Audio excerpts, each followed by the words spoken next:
I am Tamsin. I work for a company called CBM Wales.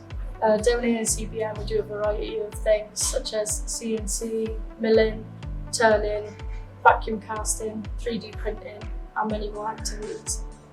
We have many opportunities for young people to develop their careers in CBM as we offer apprenticeships, training and world skills opportunities. Apprenticeships are very beneficial to anyone as you have an opportunity to learn while in a workplace.